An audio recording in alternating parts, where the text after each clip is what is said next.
Class 11th। इस video में मन्नू भंडारी द्वारा लिखित पाठ्यपुस्तक आरोह भाग 1 से जो कहानी है रजनी, उसके बारे में हम पढ़ेंगे। रजनी नामक जो कहानी है, ये कहानी न होकर एक पटकथा है जो कि उन्होंने टेलीविज़न के लिए लिखी थी। आप जानना चाहेंगे पटकथा किसे कहते हैं?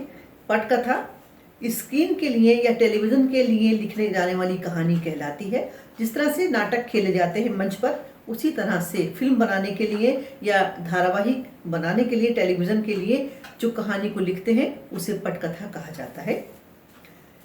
पटकथा को कैमरे के सामने फिल्माया जाता है और वो लाखों करोड़ों दर्शकों के सामने प्रस्तुत कर दिया जाता है।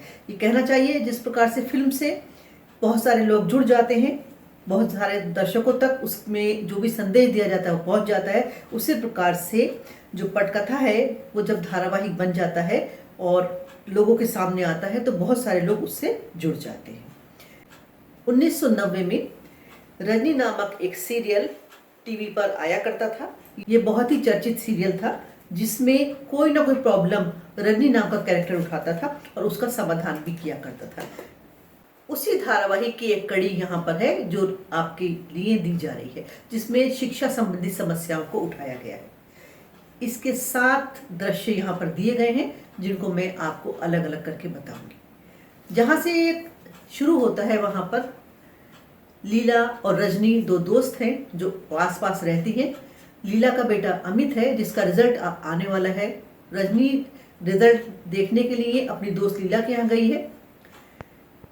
खास बात यह है कि अमित अपनी रजनी आंटी को बहुत हीरो मानता है, क्योंकि कोई भी समस्या सामने आए उस समस्या के समाधान के लिए वो सदा आगे बढ़ जाती है। इसलिए रजनी आंटी उसका एक आइडियल है, उसका एक आदर्श चरित्र है।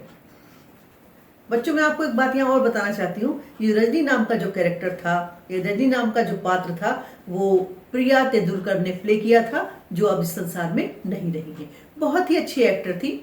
जो भी रोल वो करती थी, जब भी वो आती थी टीवी पे, लगता था जैसे कोई सच्चा कैरेक्टर, सच्चा व्यक्ति हमारे सामने चला आ रहा हो। तो यहाँ पर बहुत सारी उन्होंने शिक्षा संबंधी समस्याओं को उठाया है। कहानी मैंने अभी आपको शुरू की थी। अमित का रिजल्ट आने वाला है। अमित रिजल्ट लेकर घर आता है। रजनी आंटी और उसकी माँ दोनों ही इसके इंतजार में है, लेकिन अमित आकर बताता है कि उसका रिजल्ट बहुत अच्छा नहीं आया। दोनों को बहुत ही शौक लगता है इस बात से, क्योंकि अमित पढ़ने में बहुत अच्छा है। स्पेशली उसके मैथ में नंबर अच्छे नहीं आए, जबकि हाफ ईयरली में बहुत अच्छे नंबर आए हैं। अमित अपनी माँ से भी बहुत नाराज है, क्योंकि वो बार बार कहता रहा कि हाफ ईयरली के बाद उसका ट्यूशन लगवा दिया जाए मैथ का, लेकिन माता पिता ने उसकी एक नहीं सुनी और ये कहा कि वो मैथ में तो ठीक ठाक है, इसलिए उसकी क्या ज़रूरत है।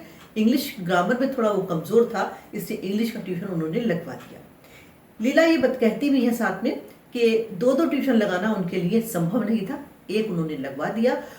अमित वैसे भी मैथ में कमज़ोर नहीं है, उसके हाफ ईयरली में 96 आए थे और अब 72 नंबर आए हैं। ये बात लीला को तो जितनी बुरी लगती है, रजनी को उससे भी अधिक बुरी लगती है। रजनी ये सोचती है कि अब वो स्कूल जाकर अमित की कॉपियाँ देखेगी, आंसर शीट्स को देखकर पता करेगी कि कहाँ पर उसने क्या मिस्टेक की है।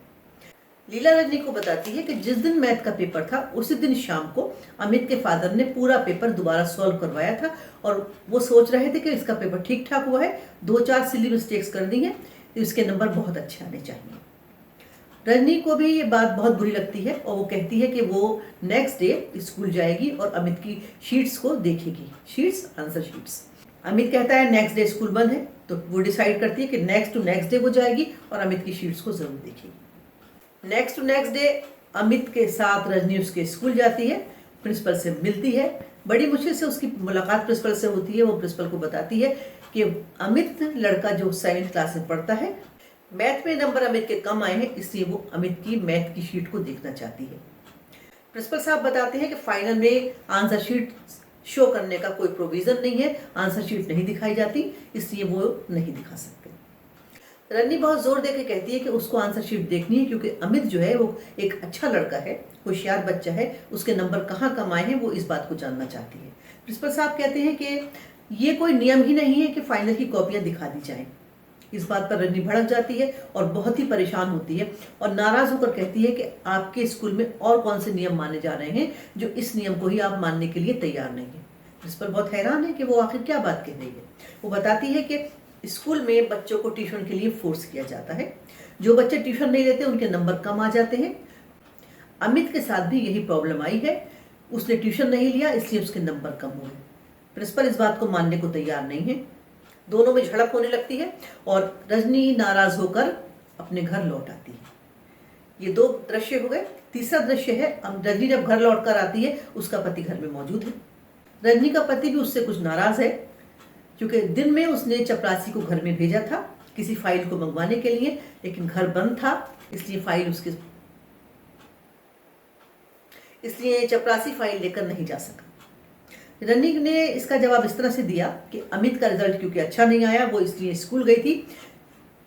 उसके हस्बैंड को ये बात पसंद नहीं आती क्योंकि रजनी हर प्रॉब्लम में दूसरों की कूद जाती है और उस प्रॉब्लम को सॉल्व करने में लग जाती है। रजनी का कहना यह है कि अगर समाज में बुराइयां हैं तो उन बुराइयों को दूर करने के लिए हमें कोशिश तो करनी चाहिए।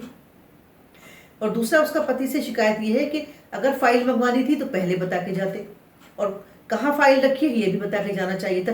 केवल इस प्रतीक्षा में कि उसके पति को उससे कोई काम ना हो, वो दिन भर घर में बैठी रहे, प्रॉब्लम्स को सॉल्व ना करे, ये बात उसको बिल्कुल अच्छी नहीं लगती। बात यहीं खत्म हो जाती है। अगले दिन रजनी डायरेक्टर ऑफ एजुकेशन के पास इस प्रॉब्लम को लेके जाती है। उन्हें भी रजनी यही बताती है कि होशियार बच्चे के नंबर कम आ जाते हैं, ऐसा स्कूलों में नहीं होना चाहिए। वो कहते हैं उन्हें बहुत सारे और भी काम हैं, उन्हें शिक्षा प्रणाली को मैनेज करना है, नए नए नियम कानून बनाने हैं। ये सारे काम जो है वो प्रिंसिपल और टीचर्स के हैं, वहीं जाकर उनको पूछना चाहिए। रजनी बता देती है कि वो स्कूल गई थी लेकिन उसकी प्रॉब्लम का सॉल्यूशन उसको नहीं मिला। रजनी उनको बताती है किस प्रकार से स्कूलों में बच्चों को ट्यूशन के लिए फोर्स किया जाता है। वो कहते हैं कि ऐसा कहीं भी नहीं है, उनकी नॉलेज में ऐसा बिल्कुल नहीं है। रजनी लड़ने लगती है, उनकी इस बात को मानने के लिए तैयार ही नहीं है कि ऐसा नहीं है। वो ये कहती है कि बच्चा अगर कमज़ोर है और ट्यूशन लगवाया जाता है तब तो ठीक है, लेकिन अगर कोई होशियार बच्चा है उस पर भी ट्यूशन के लिए फोर्स किया जाता है तो ये बात उचित नहीं है। अमित का एग्जाम्पल देती है कि किस तरह से अमित के साथ इस बार किया गया है कि उसके सिर्फ 72 नंबर आए हैं जबकि पहले 96 आए थे। वो बताती है कि उन्हें बहुत सारे और भी काम हैं और चीज़ों को मैनेज करना होता है। वो कहती है कि आपकी शिक्षा प्रणाली में बहुत सारे दोष हैं, पहले उन दोषों को ठीक कीजिए। कोई भी पेरेंट्स इस बात की शिकायत लेकर आज तक नहीं आया। रजनी कहती है कि नहीं आया तो कोई बात नहीं, लेकिन वो तो इस बार आ गई है। तो उनका कहना यह है कि हो सकता है वो आने वाली पहली और आखिरी महिला हो। ये बात सुनकर उसे बहुत गुस्सा आता है। वो बताती है अब वो इस तरह की शिकायतों के ढेर लगवा देगी। दोनों में बहुत झड़प होती है। वो लौट आती है। उसके बाद वो एक अखबार के दफ्तर में जाती है और वहां के संपादक महोदय की सारी बात बताती है और उनसे फेवर चाहती है। संपादक महोदय को तो एक मैटर मिल जाता है रोज के लिए, वो उसका साथ देने को बिल्कुल तैयार हो जाते हैं। लेकिन रजनी उनसे एक फेवर और चाहती है। कहती है कि अगर मैं घर घर भी जाऊं तो बहुत सारे लोग नहीं जुटा सकती, इसलिए आप हमारी एक मदद कीजिए कि अपने पेपर में इस बात को निकाल दीजिए कि हम एक जगह मीटिंग करने जा रहे हैं और हमारी उस मीटिंग में ज्यादा से ज्यादा पेरेंट्स इकट्ठा हो जाए। संपादक महोदय उसकी सहायता करने को तैयार है। नेक्स्ट दृश्य में रजनी के साथ बहुत सारे लोग हैं, बहुत सारे पेरेंट्स वहाँ पर हैं, बहुत सारे टीचर्स भी वहाँ पर आ जाते हैं और इस बात को डिसाइड करते हैं। अंत इस बात से होता है कि जो बच्चे कमज़ोर हैं वो बच्चे ट्यूशन लेंगे और कोई भी टीचर अपने स्कूल के बच्चों का ट्यूशन नहीं ले सकता। ये मीटिंग उनकी समाप्त हो गई। रजनी अपने घर लौट आई। रजनी का पति जो 2-3 महीने से उसका मजाक उड़ाता था, उसे बताता है कि जो भी कुछ वहाँ पर डिसाइड किया गया कल की मीटिंग में, वो बोर्ड ने वैसे का वैसा ही मान लिया है।